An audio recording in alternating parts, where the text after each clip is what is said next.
Mari kita bersatu dalam doa. Tuhan Yesus, terima kasih sebentar kami akan mendengarkan firman-Mu. Kau berkati kiranya firman ini boleh menjadi teladan bagi hidup kami Bapa. Tuhan, fokuskan kami untuk mendengarkan firman-Mu. Hanya di dalam anak Tuhan Yesus Kristus kami sudah berdoa dan mengucap syukur. Amin. Shalom saudara-saudara yang terkasih, saya Mary Boru Sirait. Senang sekali bisa menyapa saudara-saudara, bisa bertemu saudara-saudara di rumah. Walaupun mungkin kita tidak bertemu langsung, tapi kita bisa bertemu dengan via online, via YouTube. Untuk saat ini kita akan mendengarkan firman Tuhan yang terdapat di Kisah Para Rasul 1 ayat 8. Mari kita buka dari Kisah Para Rasul 1 ayat 8. Kita bisa mengikutinya dalam hati kita masing-masing. Tetapi kamu akan menerima kuasa kalau Roh Kudus turun ke atas kamu, dan kamu akan menjadi saksiku di Yerusalem dan di seluruh Yudea dan Samaria dan sampai ke ujung bumi. Demikianlah firman Tuhan. Berbahagialah orang yang mendengarkan firman Tuhan serta melakukannya di dalam kehidupannya masing-masing. Saudara-saudara, dari pembacaan firman hari ini saya mengambil tema yaitu menjadi saksi Kristus melalui kuasa Roh Kudus. Terlebih dahulu kita akan mempelajari apa sih arti dari kata saksi. Saksi adalah seseorang yang melihat atau seseorang yang merasakan suatu peristiwa sehingga ia dapat memberikan keterangan secara sejujur-jujurnya terhadap peristiwa yang ia rasakan. Kalau kita membicarakan saksi, kita mendengar kata saksi, pasti kita langsung teringat biasanya ada di pengadilan atau di tempat-tempat yang berhubungan dengan hukum. Berbicara tentang saksi, kita seringkali dengar atau lihat di pengadilan atau di tempat-tempat yang berkaitan dengan hukum. Saksi biasanya harus berkata dengan jujur karena mereka pasti melihat atau merasakan peristiwa yang mereka alami.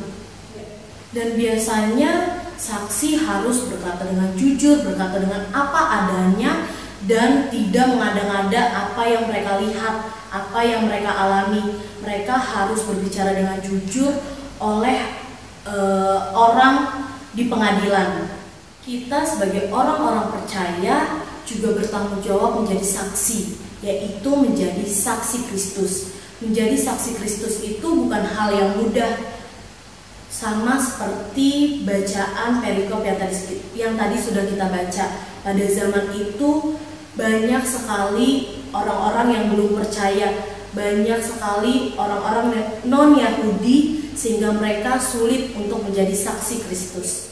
Saudara-saudara, jika kita tarik dalam kehidupan kita sehari-hari, banyak sekali tantangan-tantangan ketika kita ingin menjadi saksi Kristus. Apa aja sih tantangan-tantangan yang kita seringkali temui dalam kehidupan kita sehari-hari? Yaitu kita seringkali merasa takut, kita seringkali merasa kurang percaya diri, kita seringkali merasa tidak berani untuk tampil beda dengan orang-orang di sekitar kita.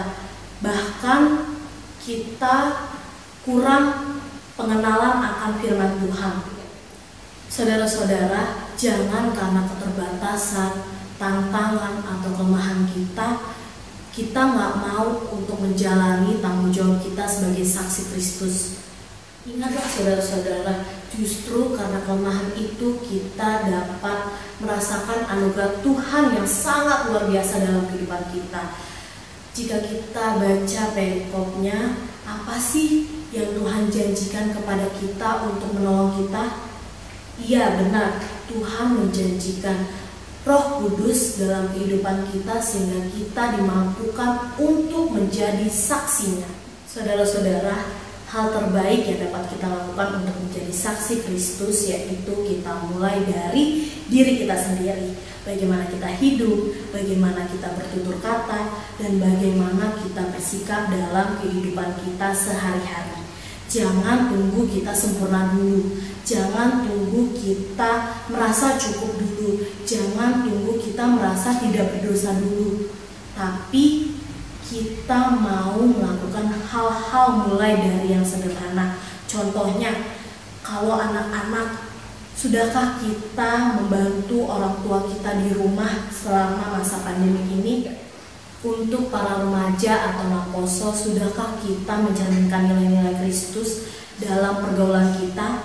Untuk amang dan inang, sudahkah kita menjadi berkat untuk lingkungan pekerjaan kita, lingkungan rumah kita, lingkungan arisan kita, dan lingkungan keluarga kita? Saudara-saudara, tapi ketika kita sudah menjadi saksi Kristus, kita jangan pernah meninggikan hati kita, jangan pernah meninggikan diri kita. Biarlah kemuliaan Tuhan yang dinyatakan. Perlu kerendahan hati untuk menjadi saksi Kristus, supaya kita mau terus belajar firman Tuhan. Saudara-saudara, ketika kita menyadari bahwa kita adalah orang yang lemah, bahwa kita adalah orang yang terbatas untuk menjadi saksi Kristus, marilah kita untuk terus mengandalkan Tuhan. Marilah kita terus untuk minta pimpinan Roh Kudus, sehingga kita dimampukan untuk menjadi saksi Kristus. Di masa-masa pandemi ini, jangan jadikan penghalang untuk kita tidak menjadi saksi Kristus.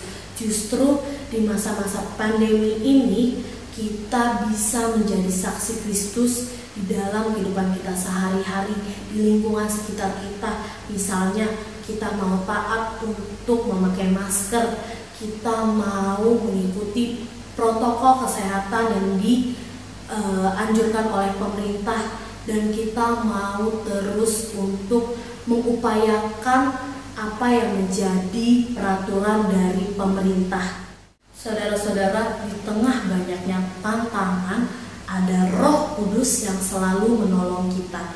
Pertanyaannya, apakah kita mau untuk mengandalkannya, atau malah justru kita mengandalkan diri kita sendiri yang terbatas ini?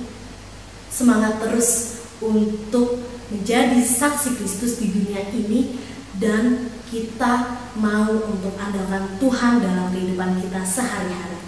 Tuhan Yesus memberkati. Mari kita bersatu di dalam doa. Bapa, sungguh mengucap syukur Tuhan untuk hari ini. Kami sudah mendengarkan firman-Mu, kami sudah belajar firman-Mu untuk menjadi saksi Kristus Tuhan. Bapa, ajarkan kami, kiranya kami boleh menjadi saksi-Mu di dunia ini Tuhan, sehingga kami boleh menjadi garam dan terang di lingkungan kami. Bapa, Tuhan, inilah doa dan permohonan kami. Sebelumnya kami mohon ampun atas dosa dan kesalahan kami, baik disengaja maupun tidak disengaja, agar kami layak menerima berkat-Mu. Hanya di dalam anak-Mu Tuhan Yesus Kristus kami sudah berdoa dan mengucap syukur. Amin.